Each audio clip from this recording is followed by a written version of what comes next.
gentlemen, welcome back to another episode of the Stuttering in Silence podcast. I am one half of your co-host, Gavin Soden, and I'm joined by...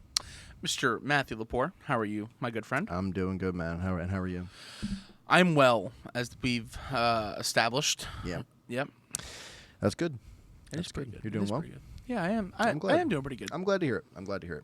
Matt, give me a little insight. What are we talking about here today? Now, you and I have been doing a lot of different topics over the various years of us doing this podcast. Yeah. One of the things that we have kind of been doing every once in a while is we'll do like cases, or we'll do like scary stories, or different various things. So I think last week or 2 weeks ago, we decided to do some cold cases. We did.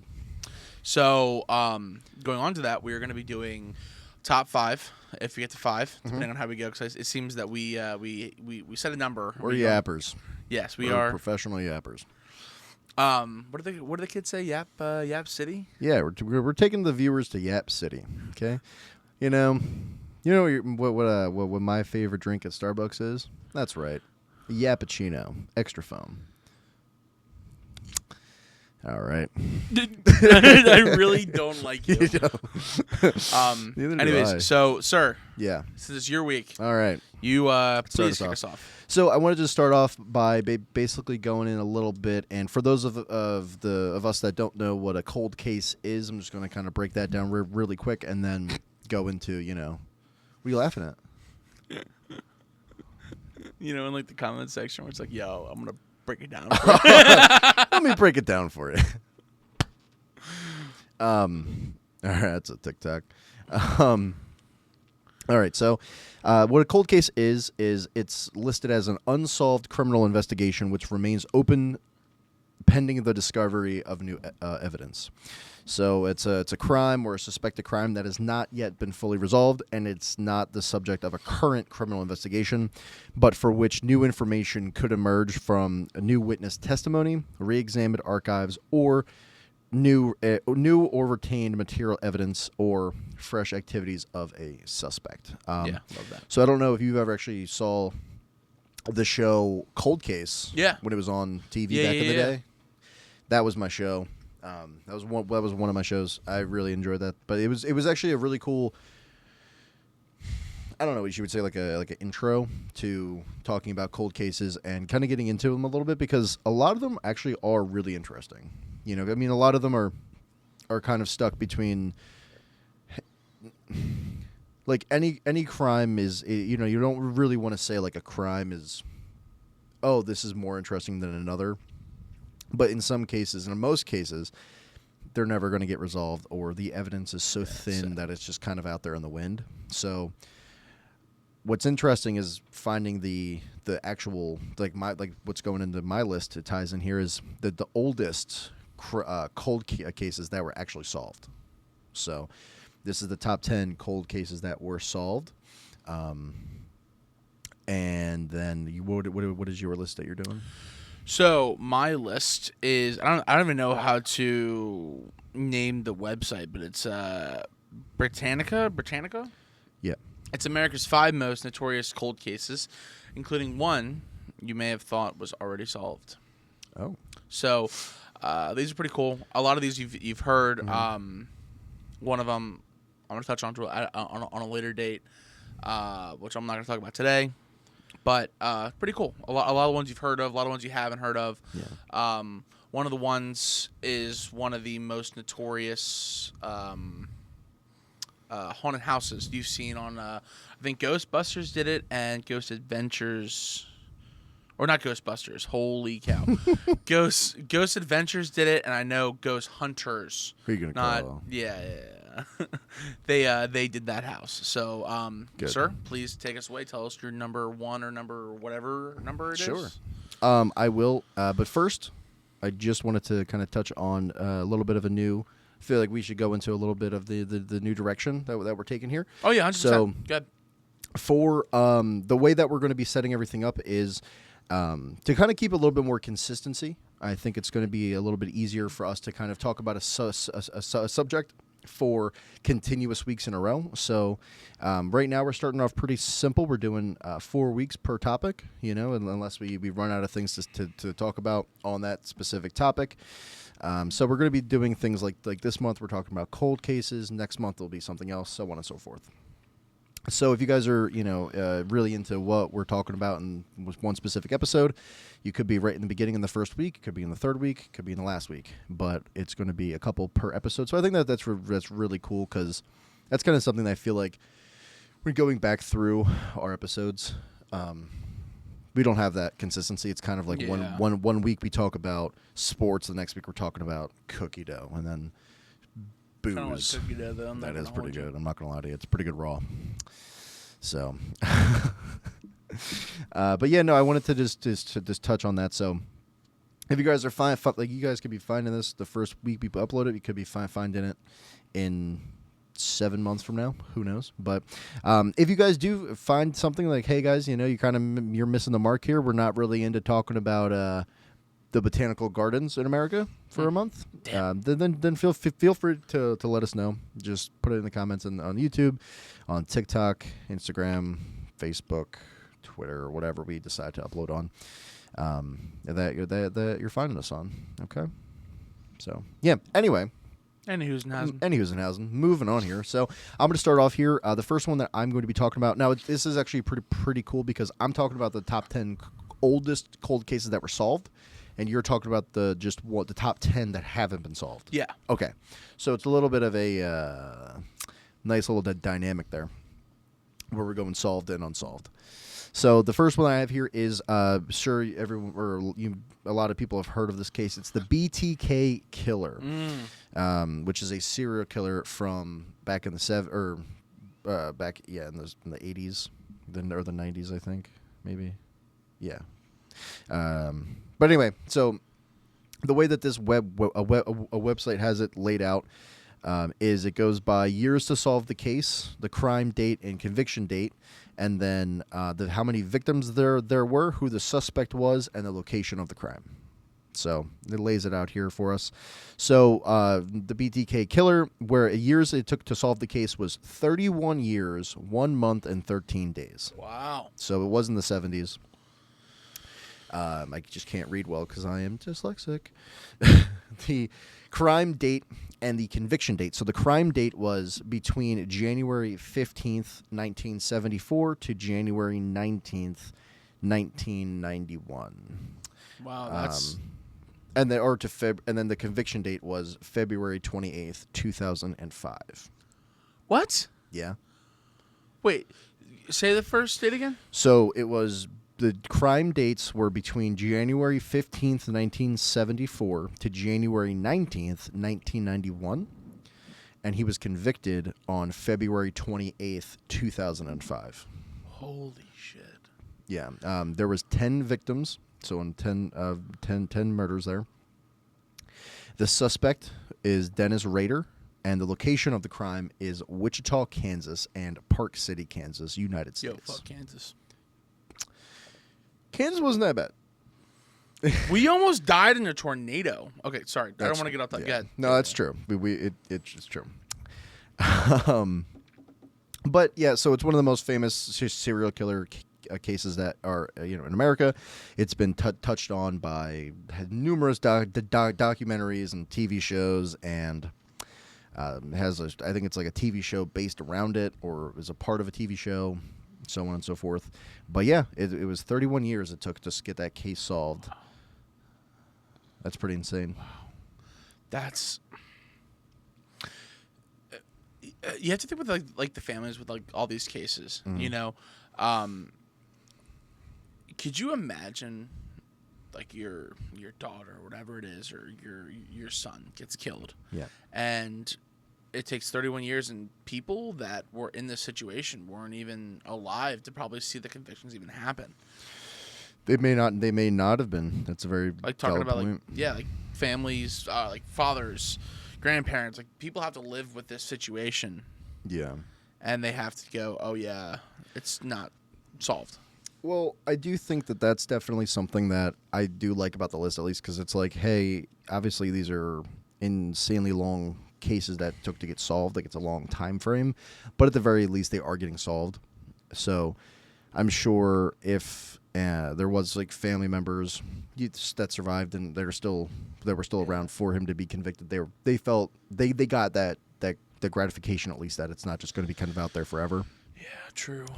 Because it's just sad, man. It's like it's terrible because obviously, whenever there's a crime committed, whenever there's a murder or something like that, somebody goes missing, you want to figure it out as soon as possible, right? That's the ultimate goal, is to figure out who did it, get them locked away, so on and so forth. And for these cases, it just takes a little bit longer for the convictions to rain down. Don't they say it's like this first 72 hours are like the most crucial time in the murder investigation or something like that? It's for missing persons. It's the first 48 hours, I think. 48 hours. Yeah. There's actually there was a show called The First 48, I think. Yes. Yeah. Yes. I was talking about that. Those are scary. Yeah. Well, I think missing persons cases are pretty scary because it's not even like you don't know what's happening. It's not like there's a definitive like ending to what, like, for example, if it's hopefully, unfortunately, if somebody were to come up deceased, it's like, okay, well, at least like we know that they're deceased, and we just got to figure out who did it and how and get them convicted. But when they're missing, you don't know what happened. You don't know what's going on, where they are, if they're okay, if they're not okay, if they're hurt, if they're not hurt, so on and so forth. So, but lay me down, paradise. I'm sorry. Hit me with your first number there. It's been a long day. It has been a long day. All right, so number one that I have here, everyone's kind of heard this one. I know you've heard this one. The Zodiac Killer. Oh, yeah. Yeah, everyone's heard of this one. I figured since it's like our first week of doing something like this, I figured we'd start out a little bit light, things that people already kind of know, people kind of understand, so they can kind of see what we're shooting for. Gauging at. So the Zodiac Killer, that as it says here, those newspapers published not only the killer's letters, but also the ciphers he sent among with them. So these papers encourage the public to help decode the secret messages. One text, known as the 408 cipher, contained the message, "I like killing people because it is so much fun." Another, the 340 cipher, wasn't decoded until 2020.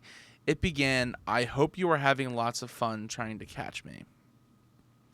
But the letters that was all that ended up being decoded, and the ciphers that were decoded, still haven't been enough to crack the case. So still to this day, it has kind of been widely as one of the biggest cold cases to date, and everyone's heard about the Zodiac Killer.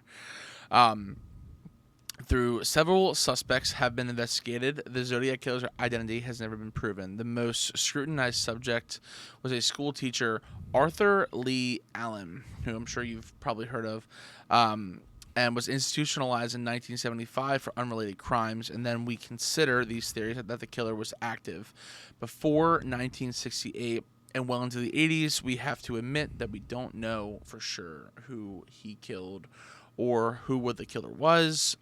Did you obviously know a lot of the bodies, but I don't know the exact number here, but I'm pretty sure it's in the hundreds. It's absolutely crazy. I remember learning about this maybe like 8-9 years ago, and like to this day, there's so many videos on YouTube, videos on TikTok, Instagram. Like you'll see a lot of those ones on Instagram and TikTok pop up randomly, but you can go through and comb through hours of videos of just the Zodiac Killer itself. And obviously, we're not going that in deep on these. We're just gonna be like, hey, check these out and see how everyone responds to us talking about cold cases. But this is still one of the big. I mean, 1968. And then well into the 80s, they're saying he was killing, even if it is a he, and then the one guy that they're the biggest suspect is institutionalized. So I don't know, the fact that we're still talking about it in 2024 blows my mind, and we have no idea. Yeah, I mean, it's one of the biggest mysteries, I think, The same as it's up there with like the Jack the Ripper. Ah, yeah. You know who like it's like a classic who done it, but it's actually insane that it's been what 50 years now, 60 years? No, almost 60. If we call it 1970, it's 70? Yeah, no, it's Yeah, 70 70 to 7 or 70 to 07 is 40 to 17 is 50, right? 19. It says 1968, so we'll call that 1970. 30 years, yeah. Well, 30 50, would be 2000. 2000, then Then 50 40 years would would be be- 2020. 2020. Mm-hmm. Then 24 years or 54 years. Yeah. Quick math. Quick maths. That's why we podcast. We don't We don't do. I do math for a But living. you do math for a living. That's right. You're a banker. Oh God. Oh my gosh! But yeah, it's and the one cipher wasn't even siphonated. It wasn't even cracked until 2020. It's the word you were looking for. There was deciphered. Deciphered. I like siphonated. Siphonated. I don't know if that's the word we want to use. It was sifted through the cipher. Okay. It was. It's actually it's an incredible story because it's still going on. Mm. I think it's just same as Jack the Ripper. I don't think we're gonna see a definitive answer, at least in our lifetime. Now, what if like? I feel like when they die, they have to admit it. I feel like if you're such a notorious killer where everyone goes, "Oh, the Zodiac Killer," you on your deathbed you have to go, "Hey." Maybe. Well, I know there was. I'm pretty sure I read about or heard about people admitting to the crimes. Well, like back in the day, but they were like just too many like fakes. They don't. So maybe they were in there. Maybe they were like people love that. It gets the media attention. Oh yeah. All right. So moving on here. So my second one is the disappearance of Ethan Patz. Now I think I've heard of this one. Yeah. Okay. It's pretty popular and famous for if you're looking into like missing persons and things like that. So it says for years it took to solve the case was 37 years, 10 months, and 24 days. The crime date was May 25th, 1979, and the conviction date was April 18th, 2017. The victim was Ethan Patz, and the suspect was Pedro Hernandez. Location of the crime is Manhattan, New York. And then what it says here is the disappearance of Ethan Patz is another high-profile cold case that went unsolved for decades. For years, Patz's disappearance gripped the nation, and he was one of the first children to be profiled on the photo on a milk carton campaigns of the early 1980s. In 1985, Jose Antonio Ramos, a convicted child sexual abuser who had been a friend of Ethan's former babysitters, was identified as the primary suspect. However, there was never enough evidence to convict Ramos. Patz's case eventually went cold, but was reopened in 2010. However, no new evidence surfaced until Pedro Hernandez confessed in 2012. Hernandez was charged with second-degree murder, but the initial trial was dismissed because Hernandez's lawyers argued that he had limited intelligence and a personality disorder that makes it difficult for him to distinguish between reality and fantasy. Oh, my God. Following a mistrial in 2015, Hernandez was eventually sentenced to life in prison with the possibility of parole after serving at least 25 years in 2017. It was that recent? 2015? 2017. It's a fun, a fun fact for the case is Ethan Patz's disappearance helped launch the missing children movement, and in 1983, President Ronald Reagan designated May 25th, the anniversary of Ethan's disappearance, as National Missing Children's Day in the United States. So, Wow. May 25th is National Missing Children's Day. Damn. So, How did I never know that? I feel like at some point, like I should have been like, oh yeah, it's like Missing Kids Day. yeah. For how long I worked with kids. I mean, I feel like it would be something that you would kind of just. I mean, I feel like it's something like you would know. Oh, it's Mother's Day, it's Father's Day, because there's some. I mean, every day I think every day now of the year has something. I think obviously a lot of them, the majority of them are stupid, like National Pancake Day and National Hot Dog Day, and Take that back. I will National not. National. I will not. I like We ate hot dogs a couple hours ago. Trying to call me a glizzy muncher, are you? I believe they call it a gobbler. You would know. This is awkward. Find out next week. But no, yeah. So that's either a little bit of a synopsis of Ethan Patz's case. So 2017, man. It's pretty. You know what's crazy? Think about it this way, right? 37 years. We were, as I said, and then you just said it sounds really close. We're about to go into 2025 in 6 months. Yeah. That was, if you call from today, right? That's 7 years ago. Because in my head, I first went, oh, that was only 5 years ago. That's crazy. Because I'm like, it's not, because we're 2024. That's not 7 years ago, brother. 2017, 2015? 2015? Or 2017. 2017 to 2023. 27 years. Yeah, 27. Okay, I thought you were saying 2015. That's why because Yeah. at first I was gonna say 2015, So and then I realized I knew what you were saying, but it didn't make sense in my brain. it's okay. I'll become a banker. I'm fantastic at math. You are that. I remember actually when I was talking about you the other day, somebody said, "Hey, that Matt guy, what are his strengths?" And obviously I said lifting weights was one, because you have to build strength. You have to lift more weights to build strength, so it's obviously a strength of yours. And then the other is your personability and your speaking skills, as well as he's a wizard at doing math. He's a math whiz. He's quite literally the greatest I've ever seen at every part of math. And every Peter Parker got bit by a spider, but Peter who? Peter Parker was bit by a spider, but You were bit I by a was goat? bit by a goat. Wow. You probably should get that checked. All right. Anyways, I'm gonna continue. Continue, please. Before I get made fun of more. Find the rails. Anyways, this is John Benet. I'm gonna go with John Benet Ramsey. No suspects have ever been arrested for the murder of John Benet Ramsey, a 6-year-old beauty pageant.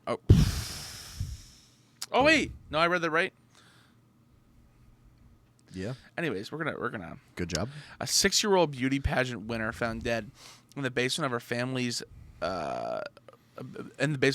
home in Boulder, Colorado, on December 26, in 1996. Early that morning, John Benet's mother, Patsy, had called 911 stating that her daughter is missing and that a ransom note found in the house that remained to want to include $118,000 for her return. A few hours later, the family had called the police, and the police discovered that John Benet, I don't even know how to pronounce that name, had never actually left the home. When prompted to conduct a second search of the house, her father, John, found her body in the basement. She had been bound and gagged and killed with a blow to the head. I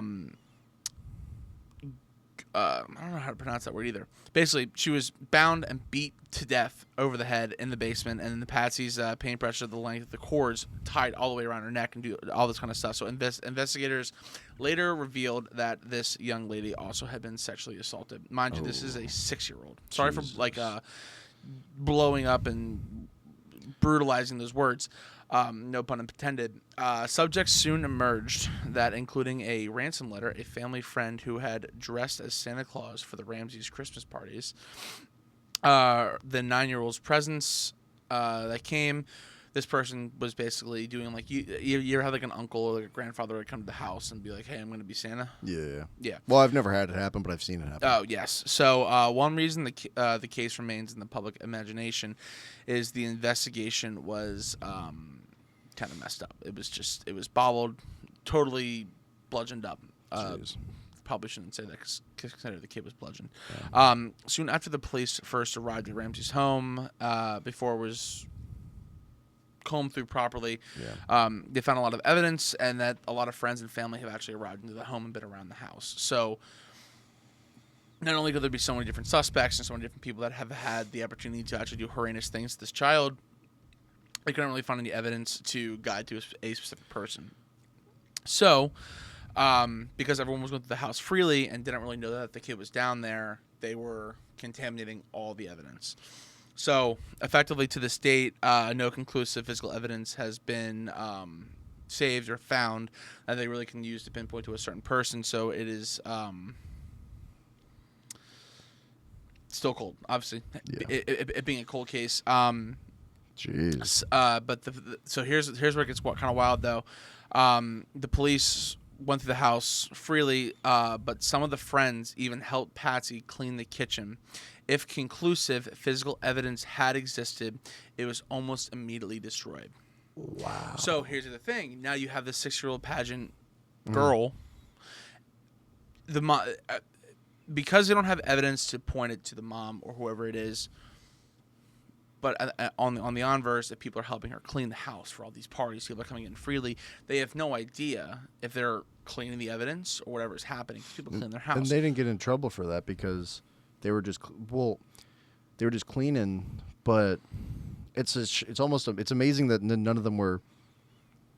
I mean, none of them were kind of tried or accused of it or whatever, because we see that kind of thing happen a lot. Where we see it all the time where it's like somebody will be convicted on something that they didn't do, or whatever the case is, and for that heinous of a crime to be a thing that the cops were just kind of like, well, that's the whole thing.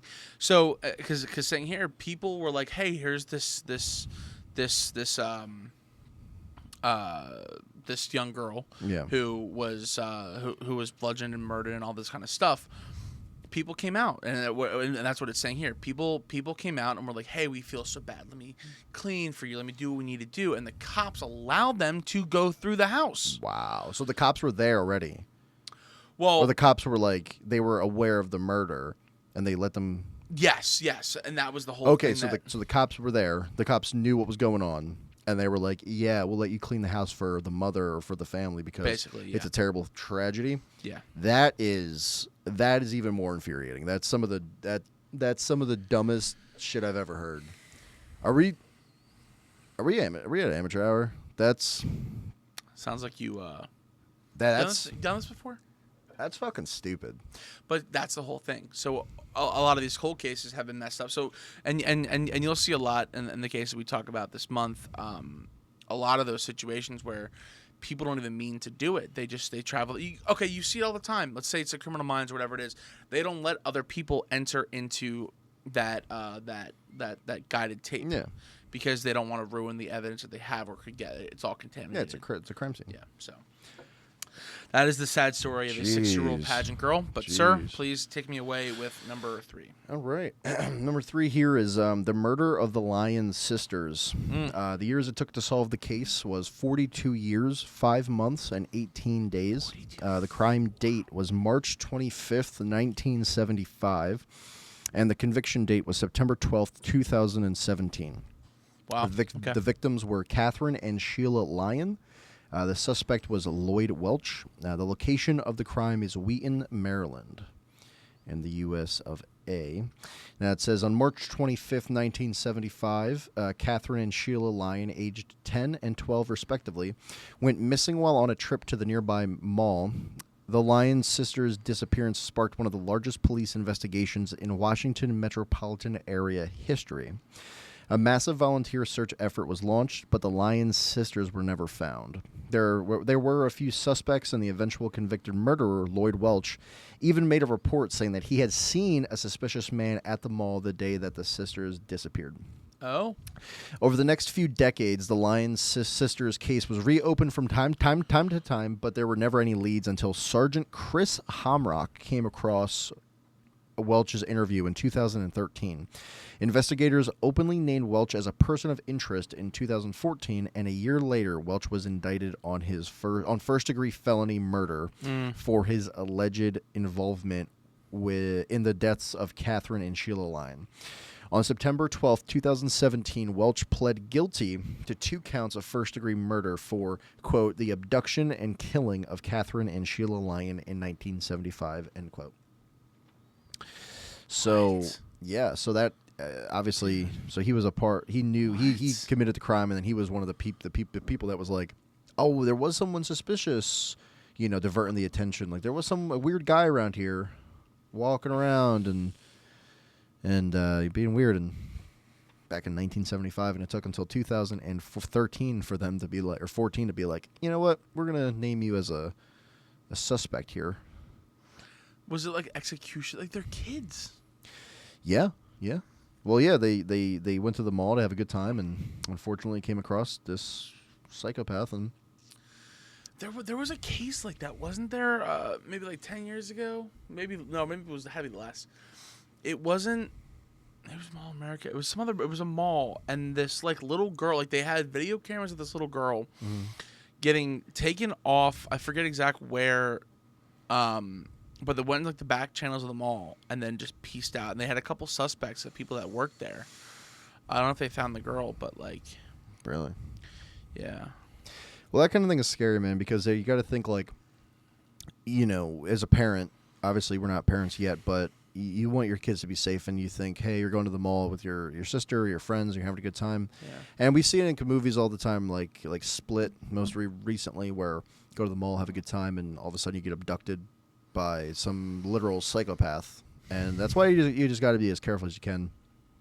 If you're going to the mall, you're going anywhere that's like a public area, and I know girls are kind of I guess you would say more of a target in a way, but any child going out there, you just never know, and you just want to be as safe as you can. But that's insane that it took that long to figure it out, and that they were reopening it here and there every so often, every few years, and it took them until 2014 to officially name him as a suspect, and then finally 2017 was he indicted there.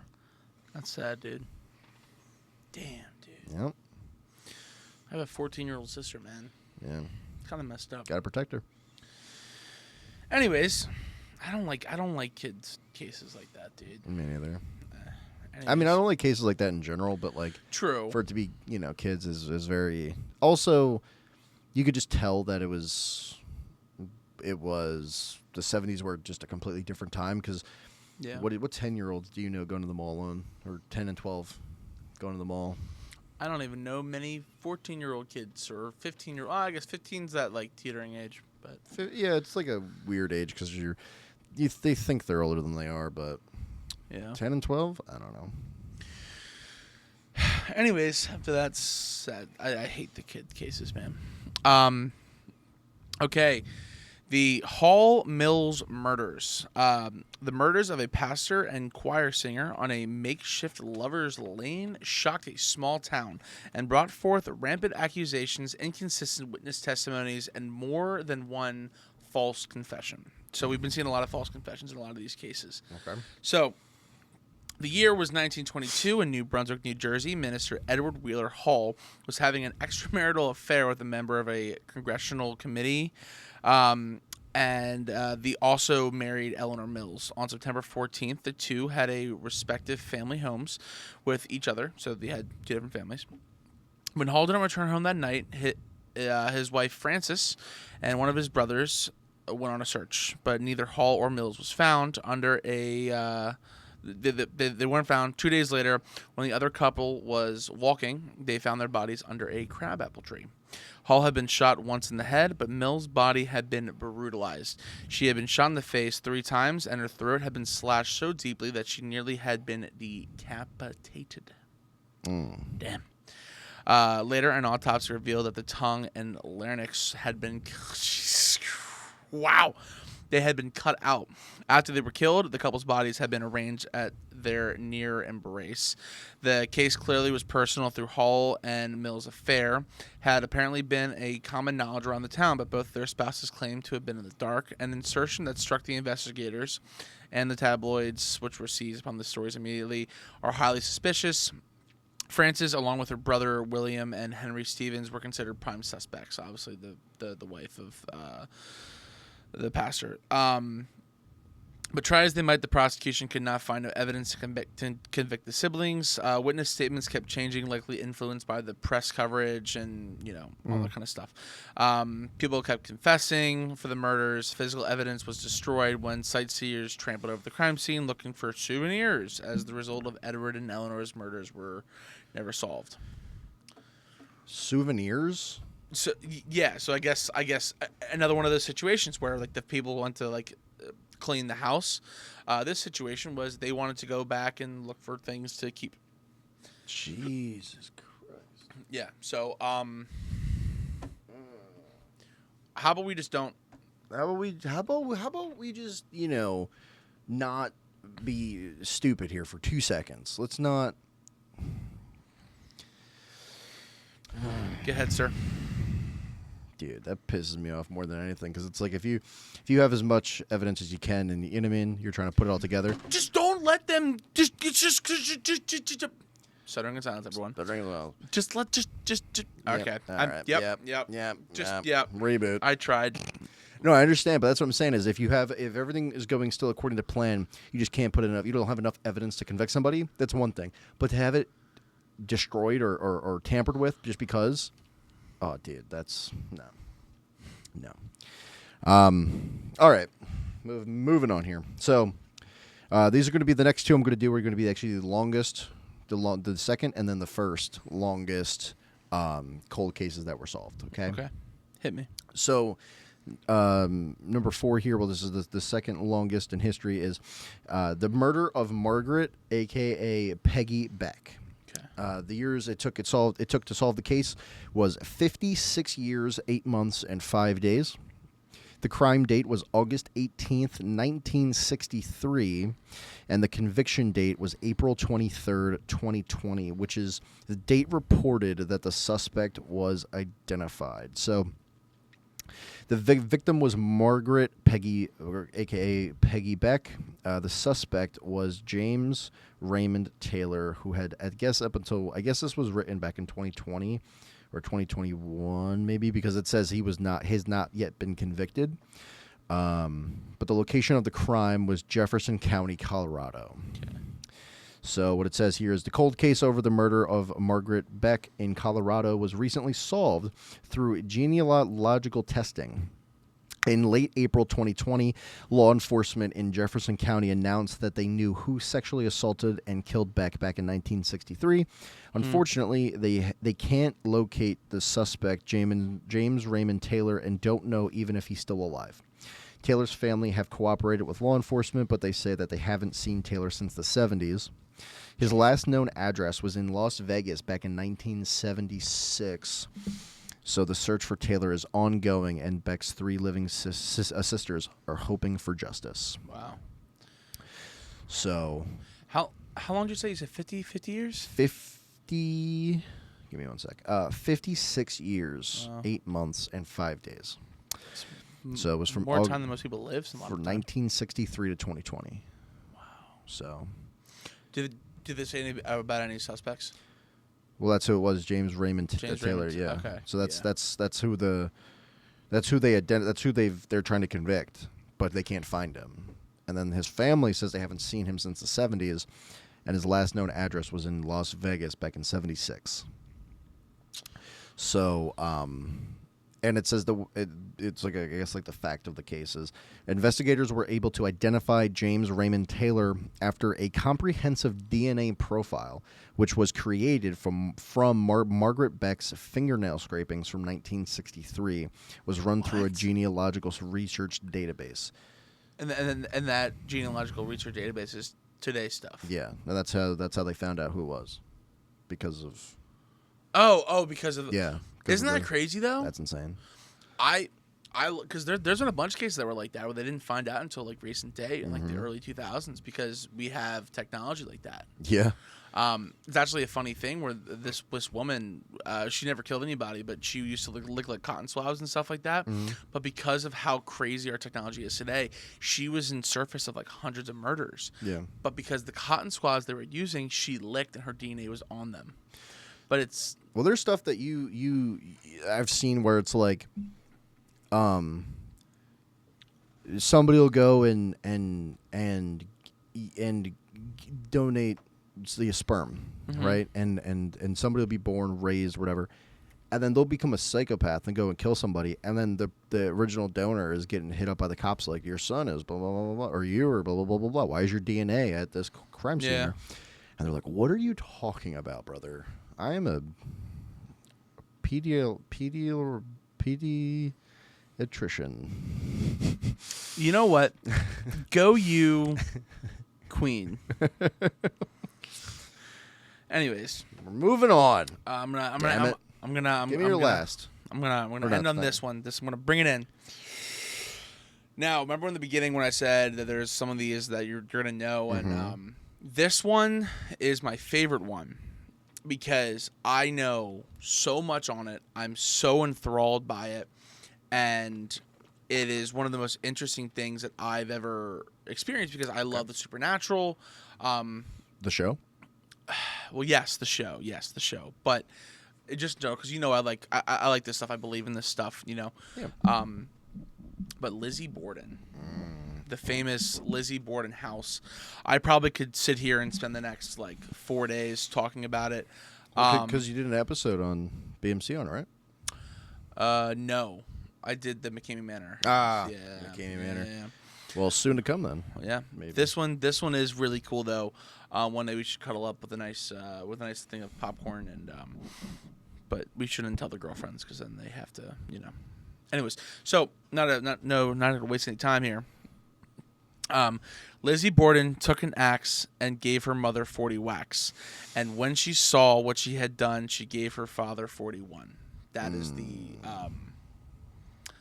it's rhyme because essentially she is the big suspect of the case. Yeah. Where they think that she did that to her parents, and it was dead ass 40 whacks and 41 whacks of an axe.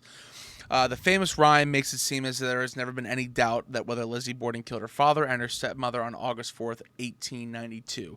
Officially, though, the identity of the murder remains a mystery. Lizzie and a maid, Bridget Sullivan, were alone in the Borden house with Mr. and Mrs. Borden when Lizzie, according to her testimony, discovered her father dead and had been repeatedly whacked in the head with a blunt instrument. Upstairs, they found the body of her stepmother. Initially, the evidence against Lizzie looked damning. She had recently attempted to purchase puric acid, a poison, and was alleged to have burned a dress in the stove. What's more is that the Sullivan was she was the maid, was a accomplice, was what they were suspecting, had been seen evening of August 4th carrying a parcel out of the house. But at Lizzie's trial in 1893, the court determined that all the evidence was merely circumstantial. Lizzie wasn't convicted, and no other subjects were ever arrested. So basically, according to her, she found her parents, or her dad and her stepmom, both dead, and then she was listed as a suspect with the babysitter. No, the maid. Or the maid, yeah. I guess essentially, a lot at that time, it was pretty much the same thing. Okay, so yeah, with the maid, and then, wow.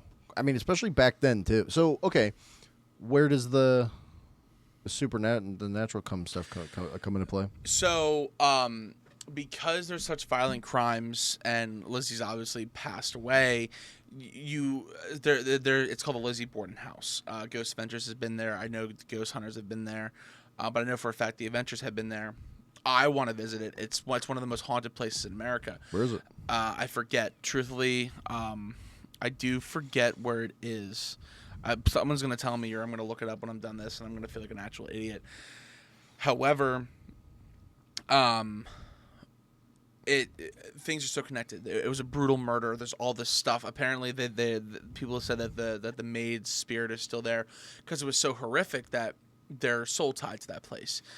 You don't just kill your father and your stepmother, and Allegedly. Allegedly, yes.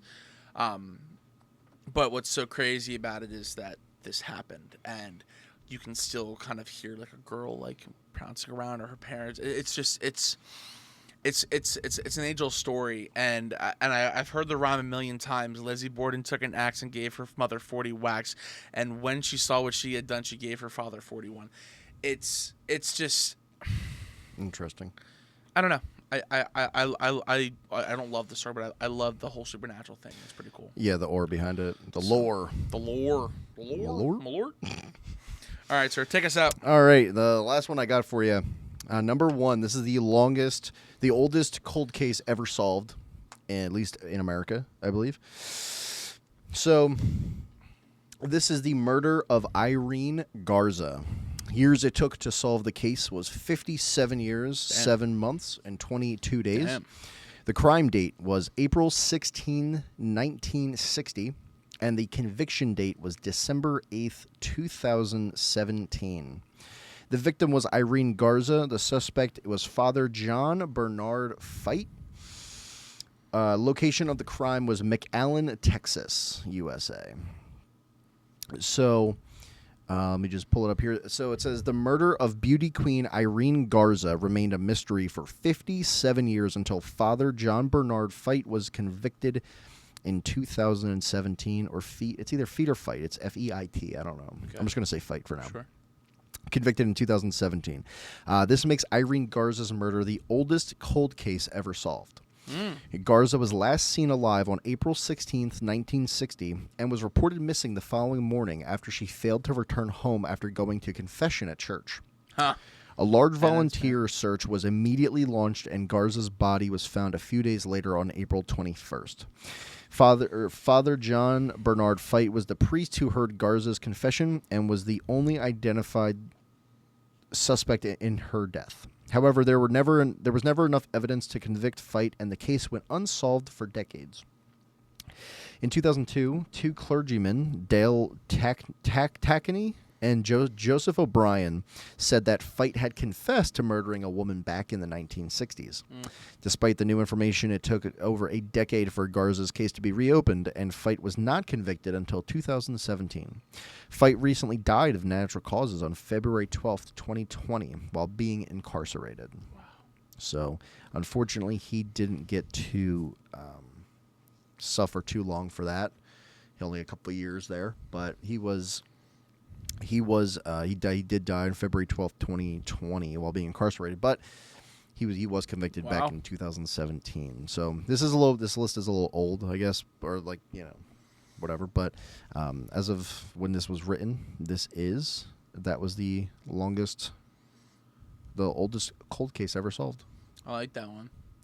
Damn, dude, 57 years, right? That's what it said. 57 years. Wow. That's insane. Like I said, I imagine your family member you loved, your friend you loved, and for years. Well, the thing is, too, is it causes a lot of animosity between people, too, because like people who are suspects and aren't even like actual people that are involved in the case, you just build animosity. People die. They get murdered because people go, "You're a suspect." Point of the camera. You're a suspect.